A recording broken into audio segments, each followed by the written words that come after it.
the Jim and Terry Show, podcasting on our usual Thursdays with a mug of coffee.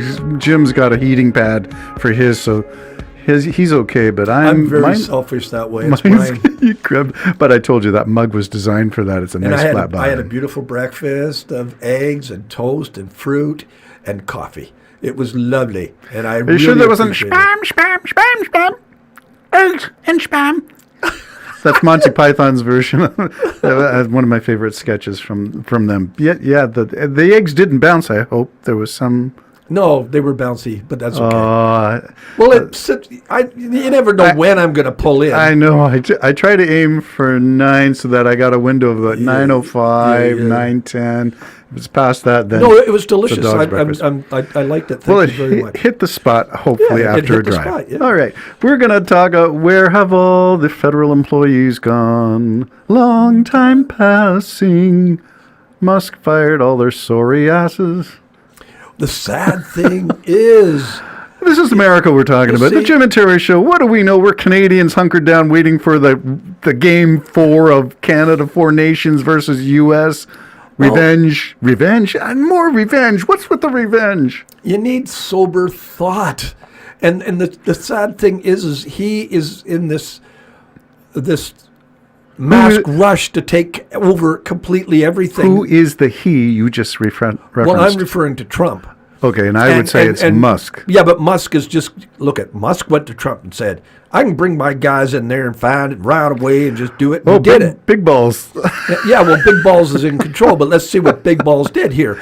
Okay, these whopping 22-year-old, probably brilliant people, but with no real experience, probably never voted, or some of them haven't. What they did is they fired a lot of people who guard nuclear facilities. Yes, or inspect them. And now they went, oops, we need those people. But you see, just like when they fired the people who were doing research on bird flu and now realized, we fired the people who were doing the research. In the middle of a pandemic. We'll just bring them back. Yeah. Well, we blocked them out of our contact, out of our system. They're not there. Which I don't know if that means they fired them with no money coming at all. They just fired them. At this point, there are so many questions, so many. All we can say is that if you want a wrecking ball as the administration, you got one. Did you see one? No, I didn't see Miley Cyrus riding the Trump train, but one group of people that were fired. Oh no! They got fired, and they went, "Oh crap, we're fired. All right, let's leave." Then another email came in, I think the next day or maybe even the same day, saying, sorry, it was a mistake. You weren't fired. Then the next day, an email came in saying you've been terminated. What's the difference between fired and terminated? Well, the thing is you were fired, you brought back, and now you're terminated. So you're gone. Are you? Look at the confusion. Yeah. Do I work now for free? Am I going to get paid? Well, don't worry about the nuclear reactor overheating. Don't worry about that.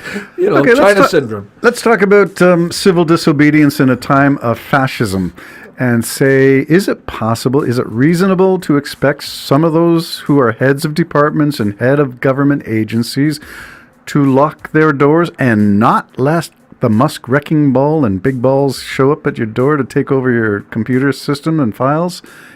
I don't know how that's going to work. Because, with immigration, they come with great force. They got security on their things, the police and everything else. Yeah, and that's what they did to show up at these agencies, too, the federal government buildings. So there you go. What are you going to do? They come to your door, you don't open it, they put the chair against the door down. They bash the door down and take all your stuff. And then 1 week later say, oh, sorry, that was a mistake. You go, well, you got all the stuff. I don't know what I'm doing. So talk about chaos. That's really what's going on, chaos. Yeah. It is chaos. And that's the U.S. federal government. Now, now they're in the FAA. Well, that was one of their first steps was the FAA. They fired the head of the FAA. So what about the FAA now? The upside-down plane in Toronto? Yeah, well... Is that just one of them? Well, I don't know, but they're in there. The military said they're going to be saying that they're going to have to take a cut. I don't understand this because... You mean salaries of soldiers? No, cut funding. Some of the funding. I don't understand that because I know Trump's a military man. So What it is a system of chaos, a system of lies. The way Trump plays is he throws you off your game, because he's got a plan over here on the right. And so he's going to throw you off your game. Now, for you who like a man who does that and think that that's good business, I think you're out of your mind, personally. I think it's just a horrible way of doing things. And nevertheless, there are those who said, but Kamala Harris, she's talked funny. She made up a fake accent, and her policies aren't really helping anybody. Nobody wants that woke stuff, really. And yet, the poor farmers are finding out, the woke policies are the ones that kept farmers in business with USAID. And diversity, equity, and inclusion, when they talked about Trump's age, that is equity, when even an older person isn't thrown off and forced to retire. What? He's going to be the oldest president?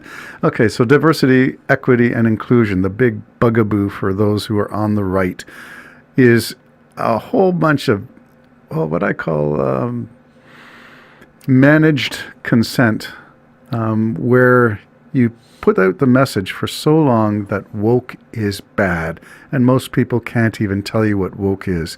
But when the system is not level, and when people of different colors, different races, different creeds, whatever, different orientations, and the latest one that got everybody on the right upset was gender identification. There are only two genders. Well, you see, I agree with a lot of that stuff, but that don't mean I kill people. Here's the plan. Here was the plan, and here's why the woke didn't win in this particular case, and why we're now in this hellhole of a situation as well, is because there was no middle anymore. And part of Biden's fault, I think, and Kamala's fault was they really went to the left as a counter to those who went really to the right and left this gap in the middle. And so you either go that way or that way. They need a third party here, man. Someone to go in the middle and say, look, we embrace some of this woke stuff, not all of it, and we embrace some of this, but let's sit down and talk about it. That war, that division was deliberately put there by God only knows who, probably the Russians, probably China, I don't know. But that division is there. Divide and conquer. That's what's happened. Mm-hmm. And now you've got Trump moving in. He has only bum kissers. And so everything he does, he thinks is right. Remember, he's the one who just yesterday said, I can end that war. Not America, not our system, not our policy. I can end that war. And then they asked a question about Zelensky, and he goes, well, he's been in it 3 years. As a matter of fact, if he hadn't have started the war, all lies, all a mentally deranged leader. If he believes that, he's nuts. If he don't believe that, he's a blatant friggin' liar. And my Christian friends, I'll remind you, God does not like liars. I'm going to throw out some challenges to some of the things you just said. I will defend Biden by saying I think he will be remembered as one of the great presidents with his progressive, not woke, progressive policies. And I think he was a defender of the underdogs, and he was the only president to really go and walk a picket line in history. So these things are important demarcation lines. So when you say the middle was empty, no, it wasn't empty.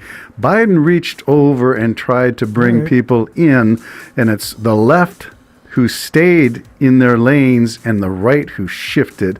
And that left what you are describing as a gap in the middle. There is no gap in the middle. It's just people have become angry, and they've moved with their angry people to one side. I don't know that I would describe the left as being angry, but I do see the anger on the right to the point where it's angry talk. It's always anger. On Twitter, it's always anger. You want another vision? Well, you are in the prophetic mode this morning. Biden is not even going to be remembered, and I'll tell you why. Okay. I don't believe Trump's leaving, and thus he's going to change it that he won the 2020 election. He's going to say he won it. And he never left. I like that. If I like science fiction, I like the way you think. You're That's twisted, very twisted. I actually think that's what's going to happen. Well, I don't and think... the history books yeah. will reflect it was King Trump, Yeah. right from 2015 or 16. Well, I would buy that book that you're writing in your mind as we speak, just out of curiosity, morbid curiosity. You know, we talked about this when you see a horror movie and you pull the blanket up over your face, but you lower it down just so you can see because you're morbidly fascinated at how bad it's going to be, how much blood and guts and whatever. We have that morbid fascination with what America is doing right now, and that almost takes me back to the Four Nations Cup and the morbid fascination. But I canceled my TSN, and I don't have a hockey feed. Oh, you can't see it? No, I can't see it. I was going to do it just for tonight, but I thought, no, I'm going to resist. I'm going to watch it. I was going to happens. go see my brother Bob, but I'm just bagged. So I'm probably not going to do that. So I'll tell him. Well, it's too bad. It would have been fun to watch that game with your brother. It would have been fun, but to tell you the truth, I want to be able to shut it off if Yes, we get annihilated. and go to bed. Yeah, and just say, oh, God, I got to look at something else. Oh, come on. Sid the kid still got it. And then I got a pile of, I got stuff I have to do when I okay. leave here. Then I got stuff in the morning to do. I'm making dinner for my friends. So Oh, very nice. and I don't do dinner easy. It usually takes me 3 times longer than anybody else because I cook this separately. I cook that separately and just add it at the right time. Nice to see you indulge in baking and cooking and dinner, meal preps. Actually, it's usually good and usually just one frying pan. Wow, everything goes in the frying pan. No, I find a way to do it. Okay, piled higher and deeper on the one frying pan. No, as I said, like if I'm going to be doing jambalaya, and we're getting right off track. Jambalaya. And jambalaya will be peeled shrimp, big ones, peeled shrimp, and it's going to be hot Italian sausage cut in biteable chunks, and then of course vegetables and different things will be in there, and with a tomato base and pasta.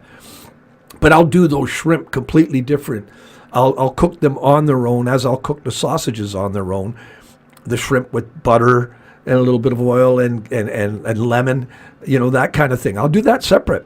And then I'll do the meat separate and add it. So I got off subject. I'm sorry. If anybody wants the recipe from Jim, write in and leave a comment. Jambalaya.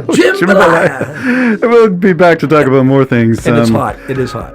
Yeah, the next topic. Well, history being rewritten as we speak. That's an interesting topic. We'll get to it. The Jim and Jerry Show signing off. Bye-bye.